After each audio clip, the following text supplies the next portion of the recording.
అందరికీ నమస్తే. పాటలు మాటలకి స్వాగతం సుస్వాగతం.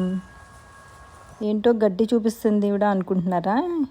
ఇది గ్రాసేనండి, కానీ ఇది మంచి గ్రాస్, అంటే లెమన్ గ్రాస్. మీ అందరికీ తెలిసే ఉంటుంది కదా నిమ్మ గడ్డి ఒక్క ఉపయోగాలు ఏంటి అనేది. ఇది చాలా మంచి హెర్బ్. ఇది టీల్లో, కషాయాల్లో అన్నిట్లో కూడా వాడుతూ ఉంటారు. సో అందుకని నేను కూడా టీలో వాడదాము అని చెప్పి చిన్న మొక్కగా ఉన్నప్పుడు తెచ్చాను. ఇప్పుడు ఇంత పెద్దదైపోయి కంకులు కూడా కాసేస్తుంది. మనకు కంకులు అవసరం లేదు కదా అని చెప్పి కంకులు ఇరిపేసి ఇగో ఇలా లోపలికి తీసుకొచ్చి ఫ్లవర్ వేజ్లో పెట్టాను. బాగుంది కదా.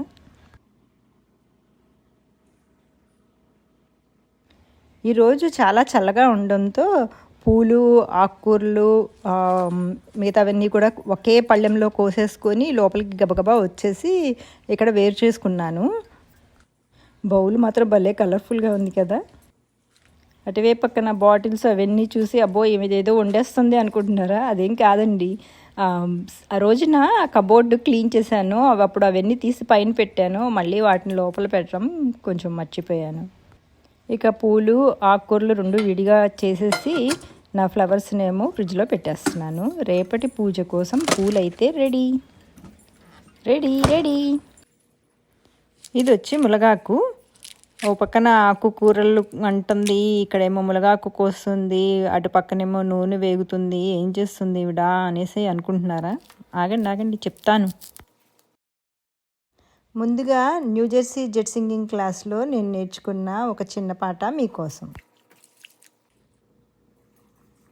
ఒక పరికొక పరివయ్యారమై,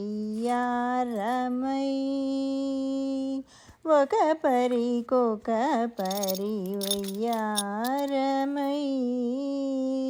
ముఖమున కళలెల్ల మొలచి పాలకూర, ఎర్రతోటకూర, పచ్చతోటకూర, ములగాకు, కరివేపాకు, కొత్తిమీర ఇవన్నీ కూడా వేసి గారెల పిండిలో ఈ రకంగా గారెలు అయితే చేసేస్తున్నాను.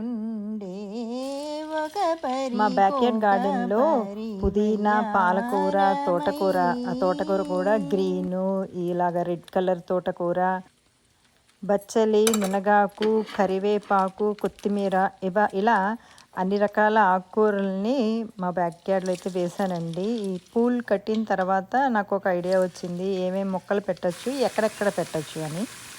త్వరలోనే నా గార్డెన్ వీడియోస్ కూడా అప్లోడ్ చేస్తుంటాను, చూస్తూ ఉండండి. గారెలు భలే కలర్ఫుల్గా ఉన్నాయి కదా, బంగారు వర్ణంలో పసుపు, ఎరుపు, గ్రీన్ కలర్స్లో ఉండి అల్లం పచ్చడితో నంచుకొని తినేసాను అనమాట.